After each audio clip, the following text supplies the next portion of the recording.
Nous allons donc écouter la parole et l'enseignement.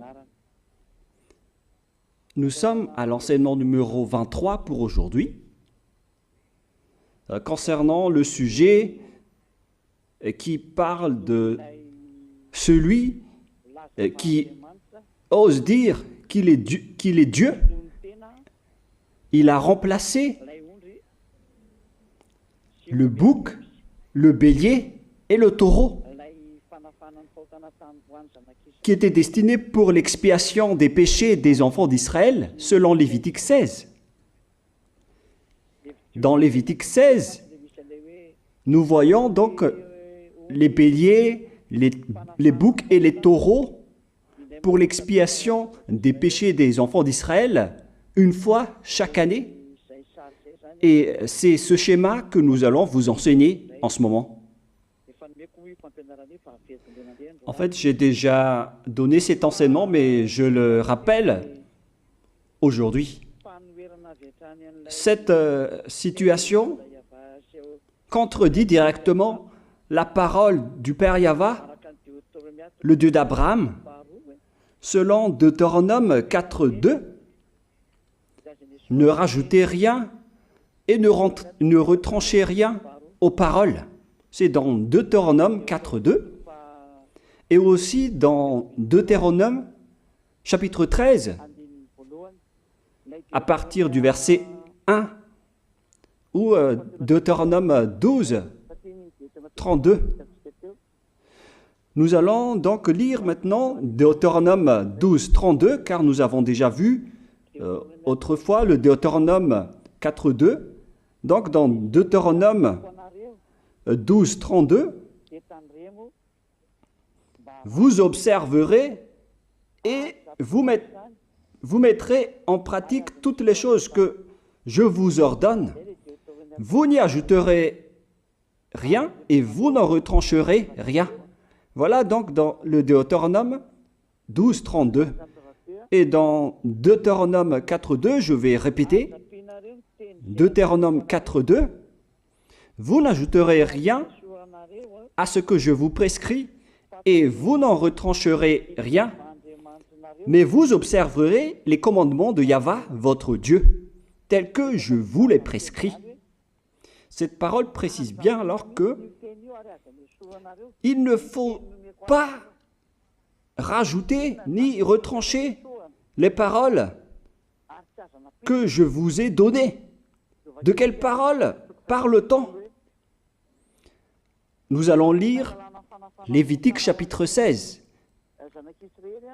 pour voir quelles sont les lois d'expiation des péchés pour les enfants d'Israël. Les voilà. C'est dans Lévitique chapitre 16, verset 3 d'abord, pour commencer. Voilà donc ce qu'on ne doit pas changer, alors que nous avons tous su, nous avons tous vu qu'ils les ont remplacés par Jésus ou Jesus. Ce n'est pas une diffamation, nous le voyons tous. Alors que chacun réfléchisse, Lévitique chapitre 16, verset 3. Voici de quelle manière Aaron entrera dans le sanctuaire. Il prendra un jeune taureau pour le sacrifice d'expiation et un bélier pour l'holocauste. Voilà, nous le voyons tous clairement, cette parole. Il existe donc le fait d'apporter un jeune taureau pour le sacrifice d'expiation, ainsi qu'un bélier pour l'holocauste.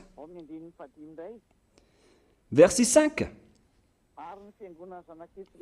Il recevra de l'assemblée des enfants d'Israël 2 boucs pour le sacrifice d'expiation et un bélier pour l'holocauste.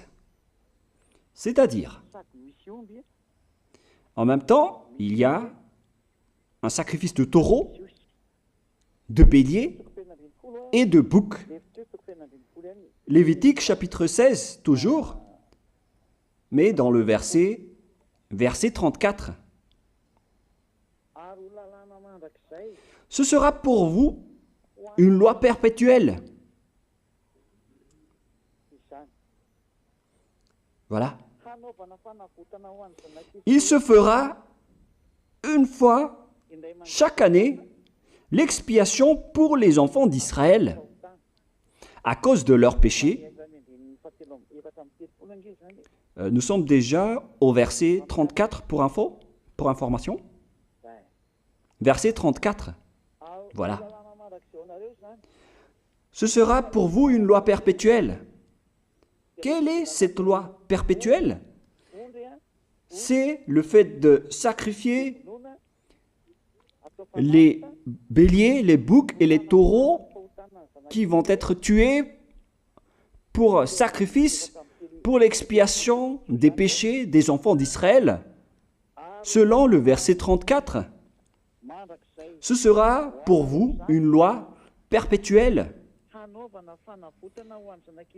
Il se fera une fois chaque année l'expiation pour les enfants d'Israël à cause de leurs péchés.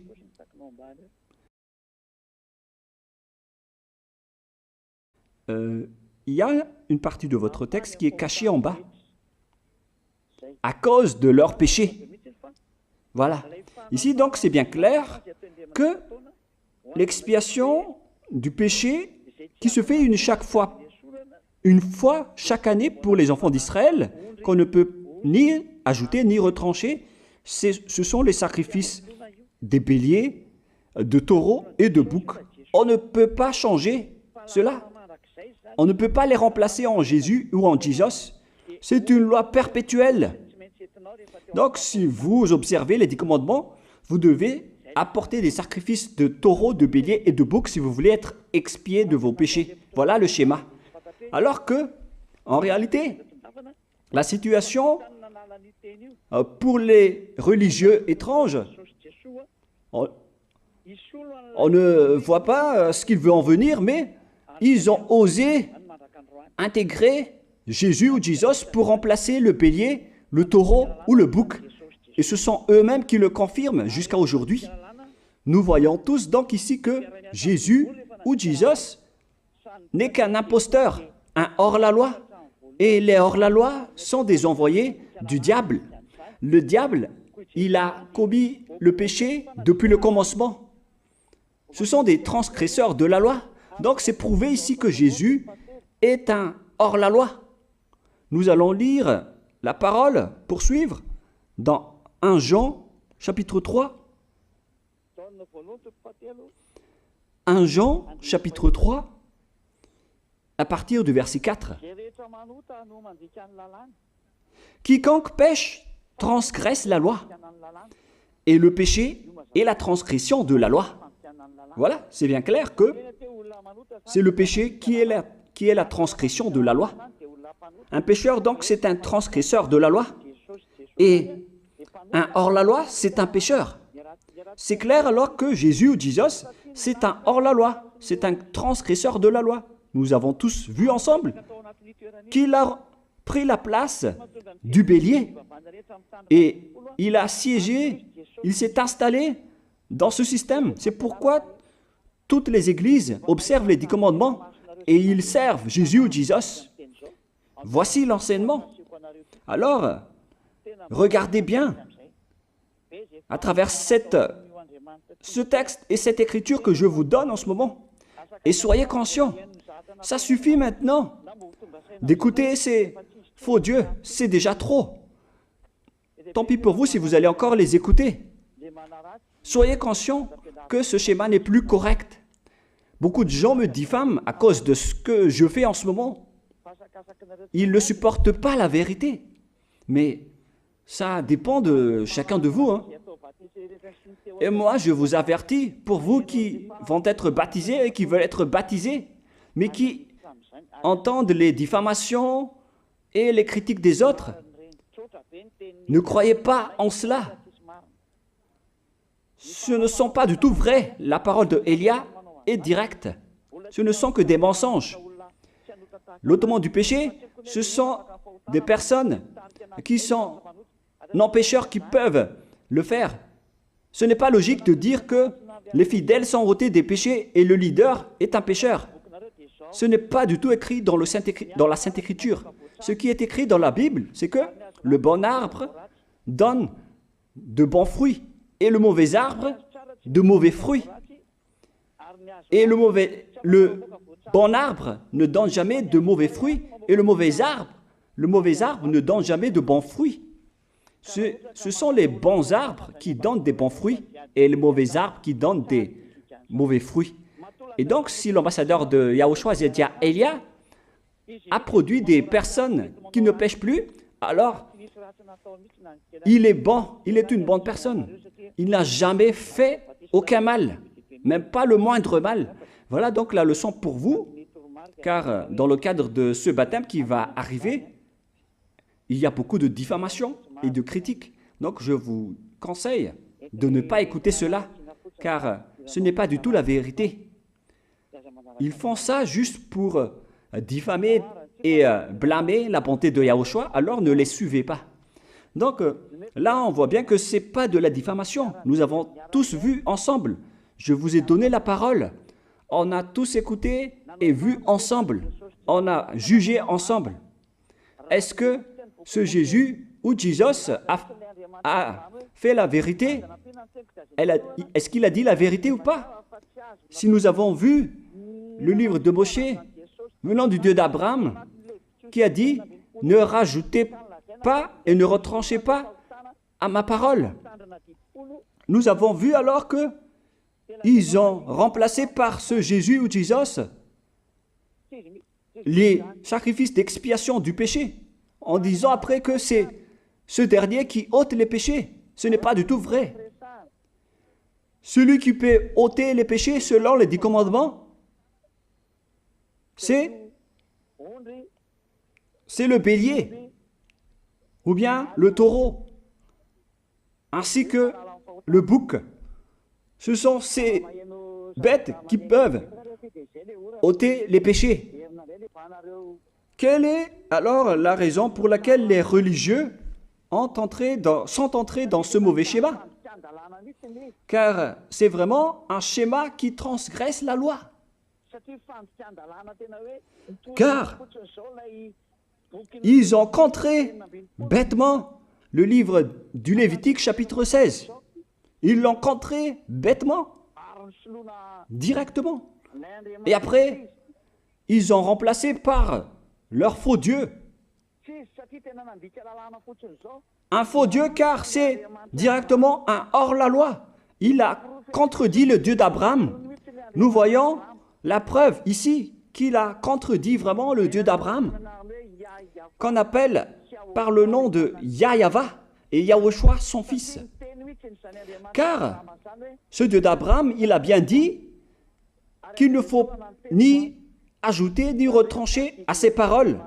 Il faut les observer car ce sont les commandements de Yahweh, ton Dieu. Et ces lois qu'on ne doit pas rajouter ni retrancher veut dire qu'il ne faut pas toucher au Lévitique chapitre 16, car c'est ce livre qui ôte les péchés. Alors que nous voyons tous que personne ne le pratique plus. Si les 10 commandements, si les prêtres et les pasteurs pratiquent bien les 10 commandements, alors ils doivent faire le sacrifice de bélier et de taureau et de bouc pour l'expiation de leurs péchés. Alors que nous voyons tous que personne ne le fait plus. Alors qu'en même temps, ils observent les 10 commandements. C'est donc de la transgression de la loi. Et en plus, ils ont enlevé le Lévitique 16 en le remplaçant par Jésus ou Jésus. C'est-à-dire qu'ils ont contredit la parole du vrai Dieu, le Dieu d'Abraham. Et est-ce que vous allez encore oser contredire cette vérité? Est-ce que vous allez encore dire que vous êtes dans la vérité, que vous êtes dans la justice? Mais qu'est-ce que vous cherchez? Vous cherchez à prier et à servir le Dieu d'Abraham. Si vous voulez servir le Dieu d'Abraham, vous n'allez pas enlever le Lévitique 16, vous allez restaurer le Lévitique 16. Mais est-ce que vous allez encore oser le faire? Est-ce que vous pouvez encore le faire? La réponse, non. Vous ne pouvez plus le faire. Alors que il s'agit de l'expiation de vos péchés. Et dans ce cas-là, c'est obligatoire de le faire. J'ai expliqué l'essentiel jusque-là, et après je vais vous donner la raison pour laquelle ils ont fait cette grande folie en intégrant dans le Lévitique 16, à la place du Lévitique 16, leur faux Dieu. C'est vraiment de la transgression de la loi. Vous n'avez pas servi le Dieu d'Abraham. Il n'aurait pas dû faire ça jusqu'à la fin, car il a dit qu'il ne faut pas ajouter ni retrancher à ses paroles, alors que vous avez osé le contredire et les changer. Nous allons donc voir maintenant dans Psaume chapitre 40, quelle est la raison pour laquelle les prêtres et les religieux ont arrêté le Lévitique 16 en le remplaçant par Jésus ou Jesus pour remplacer les boucs, le bélier et les taureaux. Et je vais vous expliquer la raison. Et eux, ils ne peuvent pas le nier car ils l'ont fait. Et si, par exemple, ils ne connaissent pas, alors il ne faut plus faire du n'importe quoi. Il faut que vous soyez enseigné par Élia, si vous voulez encore sauver votre esprit. Mais si vous ne voulez pas, alors tant pis pour vous et assumez les conséquences. Psaume chapitre 40, versets 6 à 8. Psaume 40, versets 6 à 8. Voilà donc le dégât qu'ils ont subi.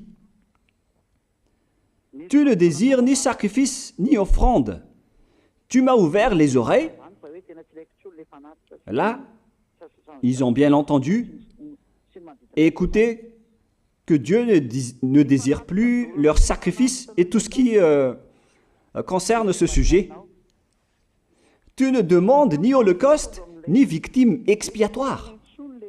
Ici donc, on est arrivé au stade où on n'a plus besoin des sacrifices.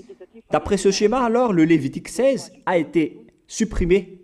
Et logiquement, puisque c'est une alliance qui a été détruite, alors on ne peut plus y entrer, car on ne peut pas ajouter ni retrancher aux paroles.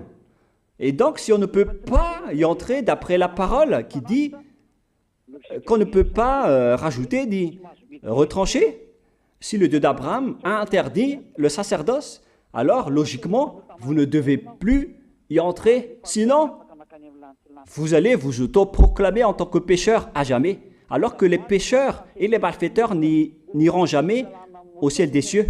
C'est clair alors que c'est devenu un sens interdit, les 10 commandements et les lois de Moïse, d'après ce schéma, car c'est la relation avec le Père Yahva qui a été détruite, qui a été supprimée, car il n'y a plus d'expiation de péché pour vous. Alors vous êtes fous si vous allez encore entrer dans ce schéma. C'est pourquoi on a besoin d'une nouvelle alliance, car l'alliance des 10 commandements et les lois de Moïse ne sont plus correctes. C'est devenu supprimé, car on ne peut plus faire le sacerdoce, mais les religieux ainsi que les faux dieux, ils ne se sont pas... ils ont facilité les choses en intégrant leur faux dieu à la place du bélier, du bouc et du taureau. Et voilà, c'est bien clair. Et d'après eux-mêmes, ils ont dit que l'intégration de Jésus ou de Jesus, c'est d'après ce livre des psaumes. Vous voyez que ici, je n'ai pas dit du n'importe quoi, c'est la vérité que j'ai dit. Je n'ai pas incriminé qui que ce soit. C'est vraiment la réalité et la vérité. Alors, ici, on prouve bien que ça a été supprimé, ce n'est plus autorisé. Et c'est encore confirmé dans Ésaïe 66.3 que celui qui fait des sacrifices, c'est comme celui qui fait de l'idolâtrie. Celui qui immole un bœuf est comme celui qui tuerait un homme. Celui qui sacrifie un agneau est comme celui qui romperait la nuque à un chien. C'est vraiment toute une histoire si vous allez faire cela. Celui qui présente une offrande est comme celui qui répandrait le sang d'un porc. Alors qu'à l'époque des 10 commandements, c'était carrément interdit. celui qui brûle de l'encens est comme celui qui adorait des idoles. Ici donc, toutes les sortes de sacrifices ont été bloqués. C'est devenu interdit. C'est pourquoi le faux Dieu est entré dans Lévitique chapitre 16. Alors qu'ils n'ont pas du tout vu de leurs yeux qu'on ne peut pas ajouter ni retrancher aux paroles. Ils n'ont jamais vu et connu ces paroles. Il a fallu attendre l'arrivée de Élia pour vous montrer toute la vérité, pour vous montrer toutes les vraies paroles. Alors, il faut suivre Élia. Suivez Élia. Et c'est ce terme qui dit de suivre Élia que les gens ne supportent pas du tout. Mais qu'est-ce que je vais dire d'autre? Je vais vous dire de suivre qui? Alors que vous êtes tous pécheurs. Est-ce que vous allez suivre les pécheurs pour aller en enfer? Vaut mieux suivre Élia, car ceux qui l'ont suivi ne pêchent plus. C'est quoi le problème? Si c'est de la jalousie, alors vous n'êtes pas du tout sage. Mais si vous êtes sage, vous devrez être content en m'écoutant. Si vous cherchez ce Dieu d'Abraham, vous devez être très content en dansant à la maison en disant « Merci Élia, voilà ce que j'attendais ». Au lieu de dire des colères et de la haine, moi je vous donne de la parole de l'amour pour vous sauver. Alors sachez bien écouter. Et après, ils l'ont continué dans 40, verset 7 maintenant. Alors je dis, voici je viens avec le rouleau du livre écrit pour moi. Verset 8, je veux faire ta volonté, mon Dieu, et ta loi est au fond de mon cœur.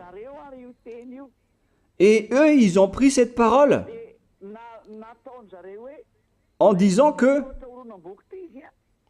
nous avons vu ce terme de rouleau du livre et directement, ils ont dit que on doit intégrer dans les 10 commandements le Fils du Très-Haut qui s'appelle Yahushua. Ils l'ont intégré dans les 10 commandements. Pour vous qui sont dans le mauvais sens, vous l'appelez Jésus. Vous avez intégré dans les 10 commandements votre Jésus, mais Yahushua n'entrera jamais là-dedans car c'est vraiment interdit, c'est un tabou. Le sens du rouleau du livre que Yahushua a parlé ici, c'est qu'on parle de son histoire dans le Sefer Torah juif. C'est-à-dire que le Sefer Torah juif a parlé de lui. Nous allons lire la parole à ce sujet. En parlant du rouleau du livre, ce n'est pas qu'il est entré dans le Lévitique 16. Non, c'est un tabou, c'est interdit. Mais il a parlé de son histoire en parlant du rouleau du livre. Nous allons lire la parole concernée à ce sujet. Selon Luc, chapitre 24, verset 44. Luc 24, 44. Puis il leur dit, « C'est là ce que je vous disais lorsque j'étais encore avec vous, qu'il fallait que s'accomplisse tout ce qui est écrit de moi dans la loi de Moïse, dans les prophètes et dans les psaumes. » Toutes les paroles qui parlent de lui dans la loi de Moïse, dans les prophètes et dans les psaumes. C'est ça qu'on parle ici. Mais il n'a jamais dit qu'il va remplacer le Lévitique 16. Au contraire, c'est un tabou, c'est un blasphème devant le Père Yahva, qui a déjà dit qu'il ne faut jamais ajouter ni retrancher ses paroles. Donc, les paroles qui parlent de lui, ce sont les paroles de la nouvelle alliance qu'il va instaurer, qu'il va exécuter. La raison pour laquelle il sera crucifié, c'est qu'il va instaurer la nouvelle alliance en versant son sang. Voilà de 1. Maintenant, nous allons lire le livre de Jean 5,46. Jean 5, 46.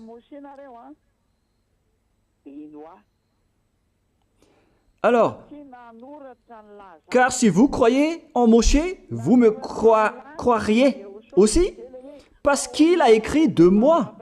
Il a écrit à propos de Yahushua.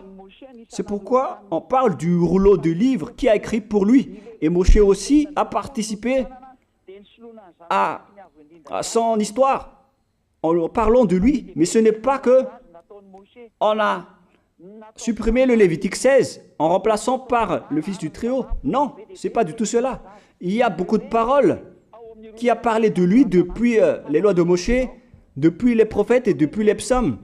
C'est pour ça qu'on parle du rouleau du livre qui a écrit à propos de lui. Mais ce n'est pas que vous allez supprimer le Lévitique 16 en le remplaçant par le fils du Très-Haut. C'est vraiment une abomination de votre part. Je vous ai donné maintenant l'explication. Il ne faut pas rajouter ni retrancher aux lois de Moshe. C'est une alliance en bonne forme qu'on ne peut pas toucher ni enlever. C'est dans Galates 3,15. Galates 3,15. Une disposition en bonne forme ne doit pas être changée ou transformée. Les lois de Moshe, c'est une alliance en bonne forme qu'on a versé le sang de Zébu en plus. Donc on ne peut ni retrancher ni rajouter. Le pire alors, c'est que vous qui êtes les fidèles de Jésus, vous l'avez intégré dans les lois de Moshe en remplaçant le Lévitique 16. On parle de votre Jésus ou Jesus. Je vous pose la question, est-ce que vous oserez dire que vous n'êtes pas pécheur à ce sujet? Car c'est vraiment de la transgression de la loi de la part de votre faux Dieu. Donc s'il est pécheur, alors logiquement vous êtes aussi pécheur. Et vous-même, vous avez dit que vous êtes pécheur. Voilà ce que vous avez fait. Et vous n'allez jamais être épargné. C'est pourquoi je vous appelle tous maintenant. Soyez baptisés et sauvez votre chemin, c'est-à-dire votre esprit. Sauvez votre esprit car il ira en enfer si vous ne le sauvez pas. Pour vous qui serez baptisés bientôt, l'explication est claire. Alors prenez une décision maintenant. N'écoutez jamais les diffamations qui sont faites par les diables. Ce sont eux qui vous empêchent d'aller vers la vérité. Ne soyez plus des poubelles dans votre conscience. N'acceptez plus cela. Il faut écouter l'envoyé du ciel des cieux, c'est-à-dire moi. Voilà l'explication. Vous avez fait du n'importe quoi avec votre faux Dieu. C'est votre faux Dieu qui a péché au commencement. Et logiquement, donc, vous avez tous aussi transgressé la loi avec lui. Et maintenant, vous êtes tous dans le péché. Et vous vous abritez dans la parole qui dit Dieu n'est pas venu pour appeler les justes, mais les pécheurs, pour se repentir. Le problème, c'est que c'est votre Dieu qui est vraiment un pécheur. Voilà le schéma qui prouve qu'il est pécheur. Donc, je vous souhaite à tous d'être bénis par Yahushua. Prions ensemble. Merci infiniment, Père Yahva, pour cette parole. Une parole qui conscientise les gens pour se retourner vers toi et pour faire rester fermes tous les enfants du Très-Haut, les personnes que tu as déjà choisies, pour qu'ils restent bien fermes dans le service, et pour ceux qui sont encore à l'extérieur, qu'ils courent vers Elia, car Elia et toi, Yahushua, vous êtes uniques. Merci infiniment, Père Yahva. Merci infiniment, Yahushua. Sauve les gens pour qu'ils soient intégrés au ciel des cieux, pour que les gens écoutent la parole, Père Yahva, Yahushua, toutes les paroles que j'ai montrées.